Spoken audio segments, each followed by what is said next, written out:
Hello दोस्तों, कैसे हैं आप लोग। एमपीपीएससी बाय डीसी सर के इस डिजिटल प्लेटफॉर्म में मैं राजेंद्र गुप्ता आप सभी लोगों का स्वागत करता हूं। कई दिनों से हम आपके बीच में मुखातिब नहीं हो पाए। इस बीच जो असुविधाएं हुई हैं उनके लिए हम खेद व्यक्त करते हैं। आशा करता हूं कि अब हमारा जो सीरीज चल रही है वो कंटिन्यू रहेगी। तो बिना हम देरी किए जो हमारा पिछला लेक्चर था मध्य प्रदेश में फसल उत्पादन, उसमें हमने एक आध दो क्वेश्चंस जो डाउट हुए हैं या गलत लग गया है उसको हम करेक्शन करा देंगे। आज हम उसका सेकंड पार्ट देखेंगे कि उसमें कौन कौन से क्वेश्चन हैं और कैसे हैं। तो बिना किसी देरी के हम अपने लेक्चर को स्टार्ट करते हैं। और सबसे पहले श्री गणेश भगवान को स्तुति करते हुए श्री गणेशाय नमः और अपने लेक्चर को स्टार्ट करते हैं। चलिए, आज जो हमारा पहला क्वेश्चन है कि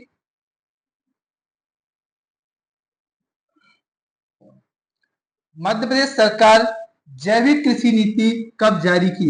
देखिए, मध्य अगर पूरे देश में देखा जाए सर्वाधिक मात्रा में जैविक कृषि कहाँ की जाती है, तो कहाँ की जाती है, मध्य प्रदेश में। तो इसी को तत्वाधान में रखते हुए मध्य प्रदेश सरकार ने अपने यहाँ कृषि को जैविक कृषि को बढ़ाने के लिए, उसको सुचारू रूप से चलाने के लिए एक नीति जारी की।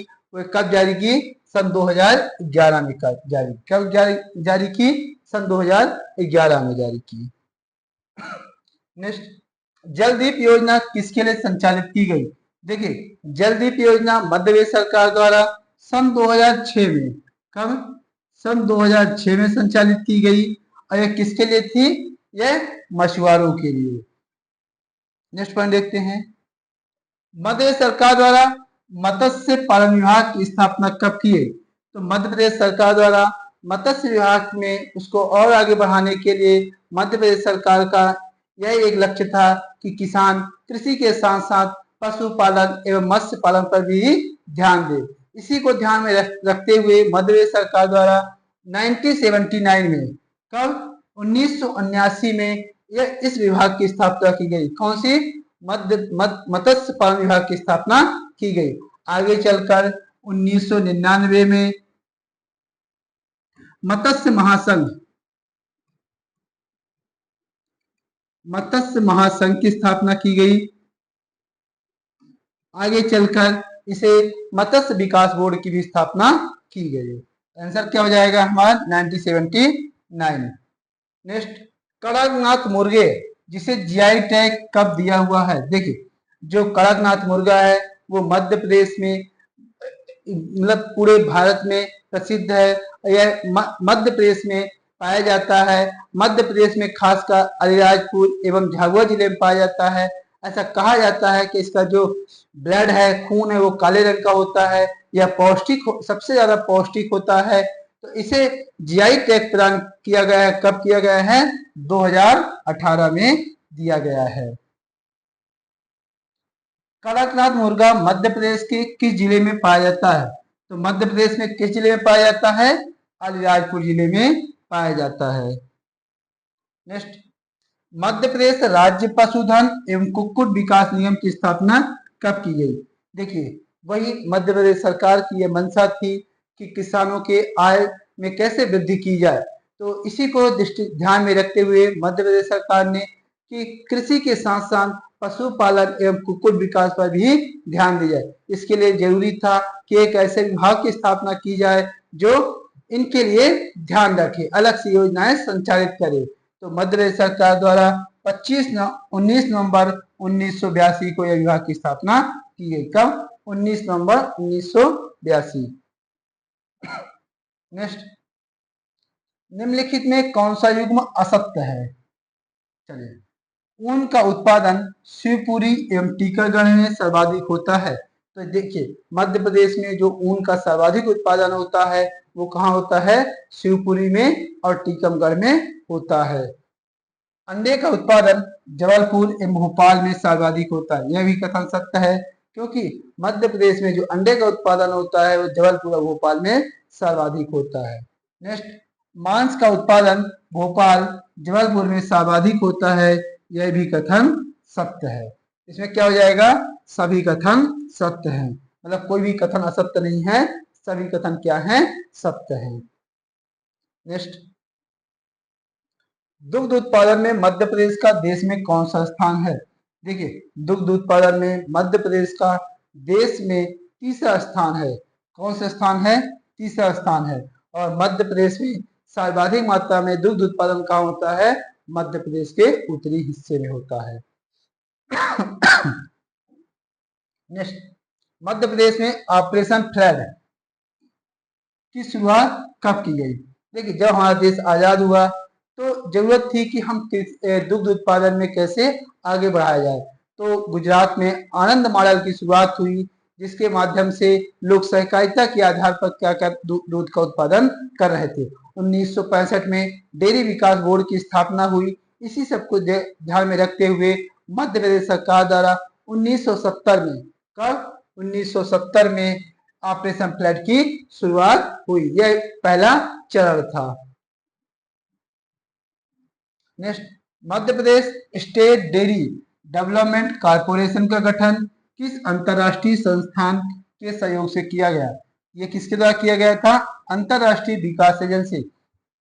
तो मध्य प्रदेश सरकार में डेयरी डेवलपमेंट कॉर्पोरेशन मतलब कई सारे निगमों की स्थापना की गई, जिसके माध्यम से हम जो दुग्ध का उत्पादन बढ़ाया जा सके, दुग्ध का कलेक्शन कर सके और उसका वितरण सही ढंग से कर सके। तो किसके द्वारा किया गया था? अंतरराष्ट्रीय विकास एजेंसी के द्वारा किया गया था। नेक्स्ट, मध्य प्रदेश में एकीकृत डेयरी विकास कार्यक्रम का शुरुआत किसके सहयोग से प्रारंभ की गई? तो किसके सहयोग से प्रारंभ की गई थी? वर्ल्ड बैंक के सहयोग से प्रारंभ की गई थी। किसके सहयोग से प्रारंभ की गई थी? वर्ल्ड बैंक के सहयोग से प्रारंभ की गई थी। नेक्स्ट, निम्नलिखित जिलों में प्रति हेक्टर खाद का उपयोग में घटते क्रम मतलब सबसे पहले, फिर उसके बाद, फिर उसके बाद, फिर उसके बाद, इस तरह से हमें करना है। तो नीचे दिए गए कूट का सही उत्तर चुनिए। तो सबसे अधिक जो खाद्य का उपयोग किया जाता है वो कहाँ किया जाता है? इंदौर में किया जाता है। इसके बाद होशंगाबाद या नर्मदापुरम।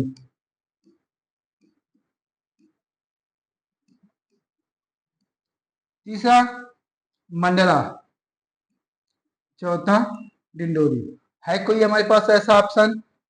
एक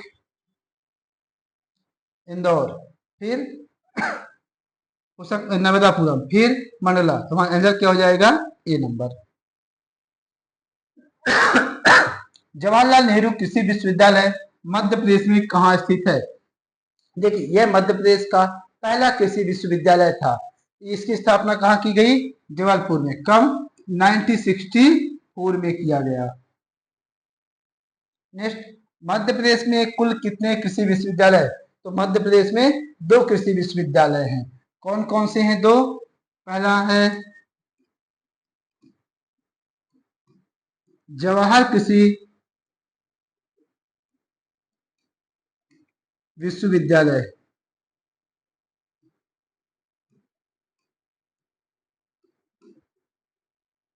ये कहाँ पे है? जबलपुर में। ये कब गठित हुआ है? सन 1964 में। दूसरा है विजय राजे सिंधिया,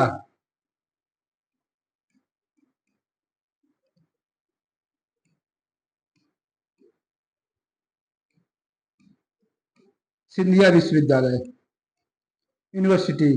ये कहाँ पे है? ग्वालियर में। स्थापना कब हुई? सन 2008 में हुई। तो इस तरीके से मध्य प्रदेश में कुल कितने कृषि विश्वविद्यालय हैं? 2 कृषि विश्वविद्यालय हैं। चलिए नेक्स्ट देखते हैं। शहद मध्य प्रदेश के किस जिले में सर्वाधिक उत्पादन किया जाता है?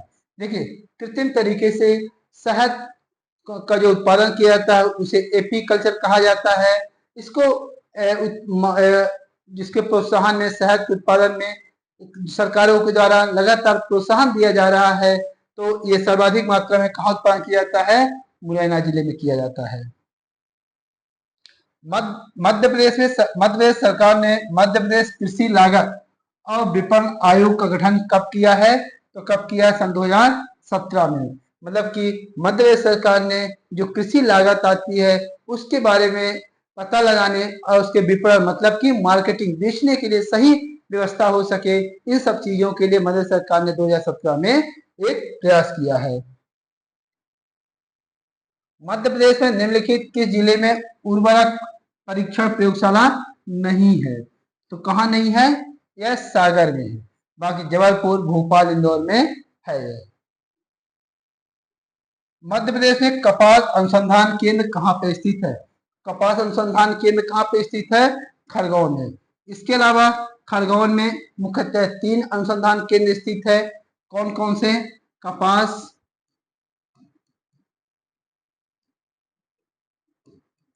ज्वार और मूंगफली। इन 3 का जो अनुसंधान संस्थान है वो कहाँ पे है? खरगोन में है। तुम्हारा आंसर क्या हो जाएगा? खरगोन। राष्ट्रीय सोयाबीन अनुसंधान केंद्र कहाँ स्थित है? तो राष्ट्रीय जो अनुसंधान सोयाबीन केंद्र है वो कहाँ पे है? इंदौर में आपके। मध्य प्रदेश में एशिया का सबसे बड़ा सोयाबीन संयंत्र कहाँ स्थापित किया गया है? तो कहाँ स्थापित किया गया? ये उज्जैन में स्थापित किया गया है। नेक्स्ट, मध्य प्रदेश में कृषि संस्थान के संबंध में कौन सा कथन असत्य है? हमें क्या बताना है? कौन सा कथन असत्य है? तो पहला, चावल अनुसंधान केंद्र कहाँ पे है? बड़वानी। यहाँ पर 2 बार लिख गया है, ये गलत है। तो क्या हो जाएगा? चावल अनुसंधान केंद्र कहाँ है? बड़वानी में है। कृषि अभियांत्रिकी अनुसंधान संस्थान जबलपुर में, यह भी कथन सत्य है। उद्यानिकी महाविद्यालय मंदसौर, सही है। तो उपरोक्त तो सभी कथन क्या हैं? सत्य हैं। अगर चावल की बात करें तो अंतरराष्ट्रीय चावल अनुसंधान केंद्र कहाँ पे है? आपके मनाली में है। मनीला मतलब कि फिलीपींस की राजधानी मनीला में है। अगर राष्ट्रीय चावल अनुसंधान केंद्र की बात की जाए तो कटक उड़ीसा में है। और मध्य प्रदेश चावल अनुसंधान की बात किया तो कहाँ है? बड़वानी जिले में है। ठीक है ना। और कृषि अभियांत्रिकी अनुसंधान संस्थान कहाँ पे है? जबलपुर में है। नेक्स्ट, उद्यानिकी महाविद्यालय कहाँ है? मंदसौर में है। तो सभी कथन क्या होंगे? सत्य होंगे। मध्य प्रदेश में बीज फर्म विकास निगम का मुख्यालय कहाँ पे है? भोपाल में है। कहाँ है? भोपाल में। इसकी स्थापना 1970 में की गई थी। नेक्स्ट, मध्य प्रदेश में आम अनुसंधान संस्थान कहाँ पे है? देखिए, आम अनुसंधान संस्थान जो है वह मध्य प्रदेश के रीवा जिले के गोविंदगढ़ में है। कहाँ? रीवा जिले के गोविंदगढ़ में स्थित है। कुक्कुट पालन मध्य प्रदेश शासन के किस विभाग के अंतर्गत आता है? देखिए, कुक्कुट पालन में मध्य प्रदेश सरकार के पशुपालन विभाग के अंतर्गत आता है। किस विभाग के अंतर्गत आता है? पशुपालन विभाग के अंतर्गत आता है। नेक्स्ट, निम्नलिखित में कौन सा कथन सत्य है? पहला देखते हैं, आलू अनुसंधान संस्थान कहाँ पे है? ग्वालियर में। यह कथन क्या है? सत्य है। संतरा अनुसंधान संस्थान कहाँ पे है? शाजापुर में है। मूंगफली अनुसंधान संस्थान कहाँ पे है? खरगोन में है। तो सभी कथन क्या है? सत्य है।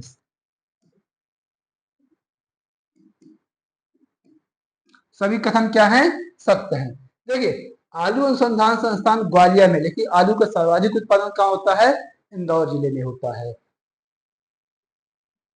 नेक्स्ट, गन्ना अनुसंधान संस्थान कहाँ पे स्थित है? तो कहाँ स्थित है ये? नरसिंहपुर जिले में।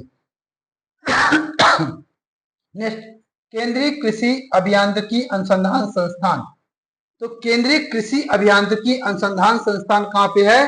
भोपाल में है। स्थापना कब हुई है? 1973 में हुई है। तो केंद्रीय कृषि अभियांत्रिकी संस्थान अनुसंधान कहाँ पे है? यह भोपाल में है। स्थापना कब हुई है? 1973 में हुई है। नेक्स्ट, उर्वरक बनाने का कारखाना कहाँ पे स्थित है? उर्वरक बनाने का कारखाना कहाँ पे है? गुना जिले में स्थित है। गुना जिले में स्थित है। कीटनाशक बनाने का संयंत्र कहाँ स्थित है? कीटनाशक बनाने का संयंत्र ऑप्शन हमारे पास नहीं दिया, सीधे आंसर बता देते हैं, बीना सागर। कहाँ पे है? बीना सागर जिले में स्थित है। नेक्स्ट, कठिया गेहूं जिसे 30 मार्च सन 2024 को जीआई टैग प्राप्त हुआ है, इसे मध्य प्रदेश के किस क्षेत्र में उत्पादन किया जाता है? देखिए, कठिया गेहूं जो है वह मध्य प्रदेश के बुंदेलखंड क्षेत्र में उगाया जाता है। कहाँ उगाया जाता है? बुंदेलखंड।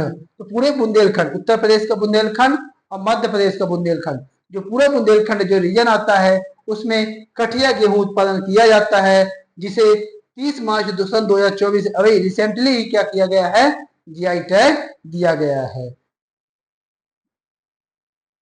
नेक्स्ट, मध्य सरकार द्वारा भावांतर भुगतान योजना कब से प्रारंभ की गई? देखिए, यह योजना स्टार्ट की गई थी 16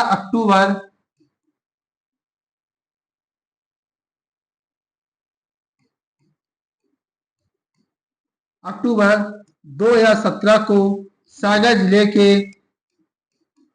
खुरई तहसील से प्रारंभ की गई थी। इसका मतलब क्या था भावांतर भुगतान में? कि किसानों के द्वारा मंडी में जो भी अनाज बेचा जाएगा और सरकार के एमएसपी में अगर कोई भी डिफरेंस होगा, जो भी अंतर होगा, उसका भुगतान कौन करेगा? मध्य प्रदेश सरकार द्वारा भरा जाएगा। ये कब से प्रारंभ हुई है? सन 2017 से प्रारंभ हुई है। बलराम ताल योजना कब से प्रारंभ हुई? यह योजना कब से प्रारंभ हुई है? सन 2007 से। इसमें सरकार का लक्ष्य था कि जो वर्षा का पानी है उसे खेत में ही रोका जाए, तो इसके लिए सरकार ने किसानों को तालाब बनाने के लिए प्रोत्साहित किया और सरकार के द्वारा अनुदान प्रदान किया जाता है। यह मध्य प्रदेश सरकार की योजना है। कब से प्रारंभ की गई है? सन 2007 से प्रारंभ किया गया है। प्रधानमंत्री फसल बीमा योजना मध्य प्रदेश के किस जिले से प्रारंभ की गई? ये मध्य प्रदेश के जिले से प्रारंभ की गई थी? सीहोर जिले से प्रारंभ की गई थी। राष्ट्रीय कृषि बाजार ई नाम योजना मध्य प्रदेश में कब प्रारंभ की गई है? यह मध्य प्रदेश कब प्रारंभ हुई है? सन 2017 में प्रारंभ हुई है। अब देश में कब स्टार्ट हुई है? सन 2016 में।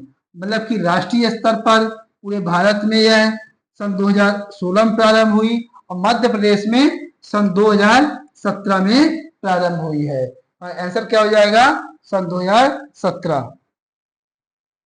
मध्य प्रदेश सरकार कृषि आर्थिक सर्वेक्षण तैयार करती है। यह देश का पहला राज्य है। मध्य प्रदेश सरकार इसकी शुरुआत कब से की?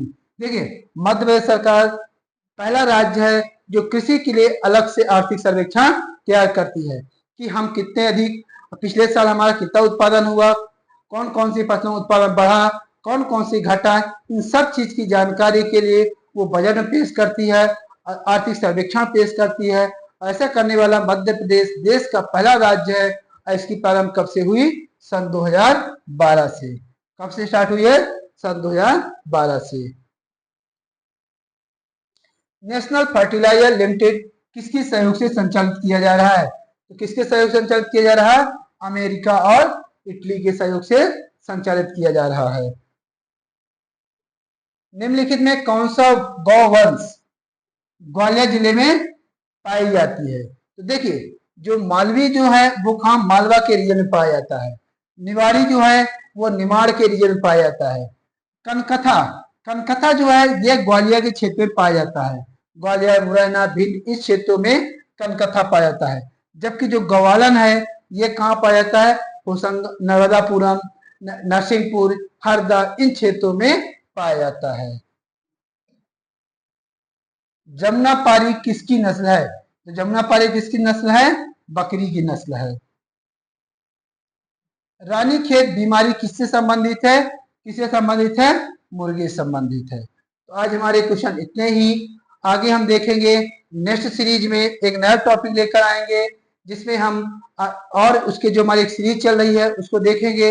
यह डीसी सर का जो एक विजन रहा है कि शिक्षा उन लोगों तक भी पहुंचना चाहिए जो आर्थिक रूप से कमजोर है। इसी उद्देश्य को पूरा करने के लिए हम यूनिट जो लोक सेवा आयोग की यूनिट 4 है उसको एमसीक्यू के माध्यम से सॉल्व कर रहे हैं, जो हमारे लगातार कंटिन्यू चालू है। अब हमारे जो नेक्स्ट टॉपिक बचेंगे उसको हम एमसीक्यू के माध्यम से सॉल्व करेंगे। Thank you.